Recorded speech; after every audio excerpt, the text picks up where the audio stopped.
Importance of music to one's culture. Introducing Romance. Music was a part of ancient Roman culture from the earliest times. The same situation was occurring in Greece. Why? Well, most pieces of their culture were taken exactly from the Greeks. Actually, there was no difference in the case of music. However, Roman music is still not well known, despite many archaeological and written records. Historical sources tried to reach into the past, but unfortunately, they do not come to that point. Ang ilang naabdan is ang pag 3rd century BC era. Well, that's why nowadays researchers are trying to show the difference between Greek, Roman, and Oriental music. But it is difficult kay maulag ito, ang ilang naabdan ng mga historical records ng mga sources is pag 3rd century BC era, dugay na kaayo. Many habits widespread now in Romanist nations refer to practices found in ancient Romans and maybe even earlier. Examples of these was funeral ceremonies, the tradition of juglaris, and according to which mimes acrobats sang epic songs. In contrast to many culture, say for example sa duol sa is nga part, no? Rome didn't develop the so-called ethics theory, in which music elements as rhythm, melody, and even particular instruments have proper ethos. Ethos means an expression which has an effect on the listener's soul. Moreover, there was a poor faith in magical music power. Musical practice had rather a utility character. Nevertheless, musicians stand in a lofty position in society and gain the patronage of emperors. In ancient Rome, there was a distinction between artistic and folk music. Just like in Greek, music accompanied poetry and drama forms like mimes or Italian farces. But hey, climate was favorable for playing and singing in an open space. But here's the thing. In Rome, tragedy as a form of poetry didn't earn any popularity. But comedy gained big fame, which was a mix of dialogues and popular songs. So meaning to say, ang comedy nga naay mix sa dialogues and popular songs kay mas nisikat siya compare sa tragedy nga plain lang siya nga form of poetry. Mingaw manggod ko ing ana lang. So kung comedy na itawa-tawa, na mga kanang music and napagi dialogue, so mas fun siya. Now talking about their folk music, no? It was performed on the streets in big cities. Siguro kung nata sa kanang small city lang gapuyo, di ta kadungog ani nila nga mukanta og mga folk music. And there is also existed music connected with spectacles, theater, and games. Then, ilahang entertainment music accompanied banquets. And finally, music related to rites. Say for example, funeral ceremonies, mga wedding, mga ingana. Then, especially developed during that time was military music. Roman used proper instruments and music sounds signifying offensive, retreat, or victory. These are the functional conditions that are so strong that these sounds were used even to put the enemy in error. That's why na sila military music. Then as what I've said before, diba ni ana man ko nga nasa sila music for celebrations and then for military triumphs. That is another kind of music nga naang romance. An integral part of almost every social occasion was the performance of the song Carmen. Exemplary during Ludi Secularis, Roman celebration of New Age beginning. On order of the Emperor Octavian Augustus in 17 BCE, a mixed children choir performed the song of Horace, Carmen Seculare. Under Greek influence in Rome, they started to think music presents a cosmic order and is closely related to math and knowledge.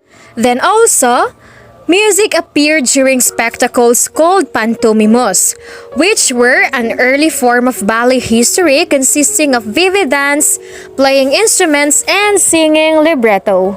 Now you have there on the screen Hydraulis and Corno. Later on, we will discuss that duha ka butang one by one jud. Now moving on, It is not for sure if Romans used music records. If they were using it, they took it surely from the Greeks. Kaya ang Greeks man yun ang naipinakadakong influence sa Romans when it comes to culture and music. There were 4 letters in Polish. They are A, G, F, and C, which corresponded to the next series of sounds. Above the letters, the rhythm was marked, which determined the length of each tone. Therefore, letters A, G, F, and C has corresponding music signature. Now, how Romans appreciated music? Ancient Roman appreciated music, which played a big role in their lives.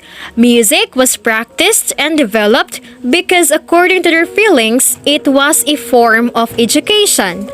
Another is that tunes accompanied all religious ceremonies. And of course, they also organized music competitions. Now let's go to the next slide. Roman music was monophonic, meaning to say it only consists of single melody. Reconstruction groups try to reproduce Roman melodies. Below are a few tracks in the performance of Musica Romana. Musica Romana is like a theater play or theater performance nga daghan siya og music bitaw nga gi-include. So we have here Faunus, Pugnate the 2nd, Pugnate the 6th, and Pugnate the 8th. If you are interested, you can search Musica Romana and then manggaw sa ni siya nga tracks. By this time, let's know about their instruments. Roman art presents different wind instruments, percussion, and string instruments. On the territory of the former Roman Empire, new instruments and their parts are still discovered. It means that, together with expansion and conquering new lands, Roman music spread to new provinces. From instruments, the most known and used by soldiers were trumpets and horns. Romans were playing on a bronze trumpet during the victory and a wooden one during the retreat. So as what I have said before, katon sa picture, na sila'y horns, ang tawag day ato kay corno. Or ang corno is horns na siya. It is made from bronze in the shape of a semicircle. Then nasila'y letus in the shape of the letter G. Then nasa sila'y buksina. Then we also have wind instruments. Romans knew hydraulic organs. Gikan ni siya ni Alexander the Great. Maong ang tawag niya is Alexandrian. And from Greek instruments we have aulos, Roman tibia, and pan's flute or the syrinx. Before the Greek conquest, the most popular instruments were aerophones. Also, trumpets were often used.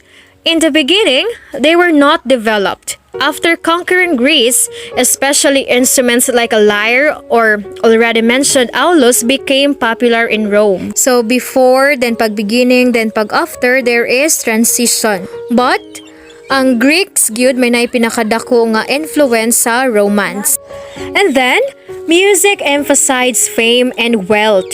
That's why big vocal and instrumental bands were hired.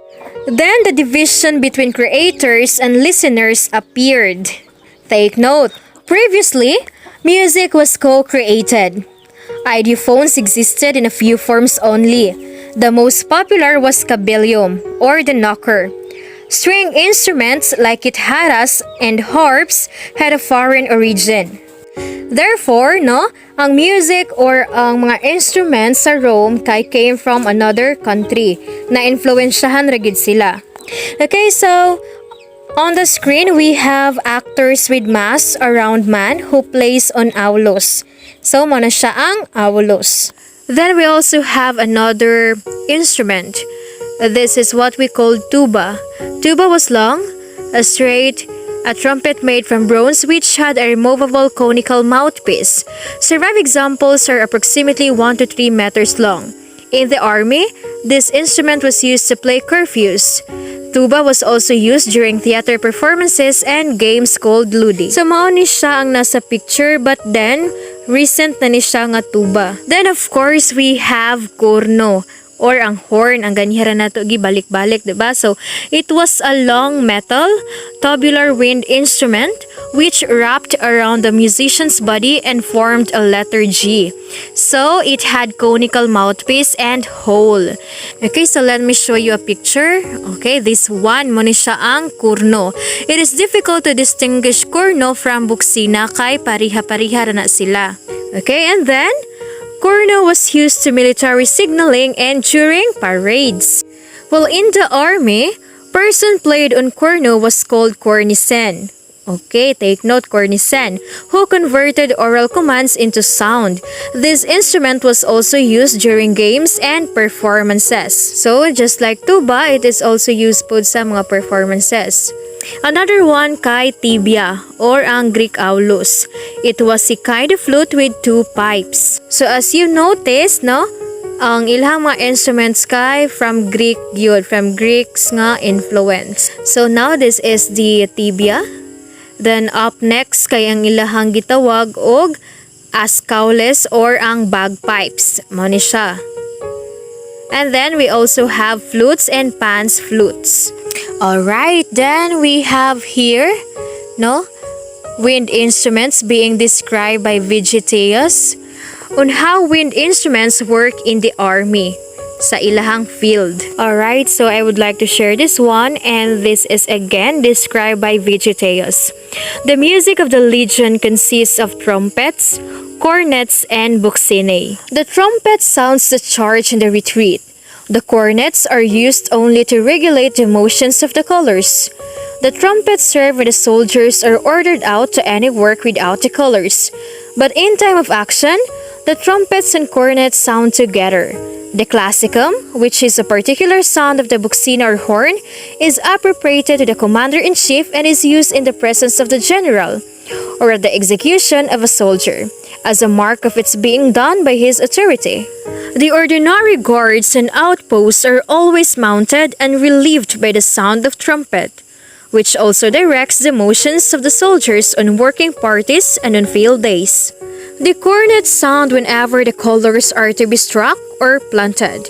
These rules must be punctually observed in all exercises and reviews, so that the soldiers may be ready to obey them in action without hesitation, according to the general's order, either to charge or half, to pursue the enemy or to retire. For reason will convince us that what is necessary to be performed in the heat of action should constantly be practiced in the leisure of peace.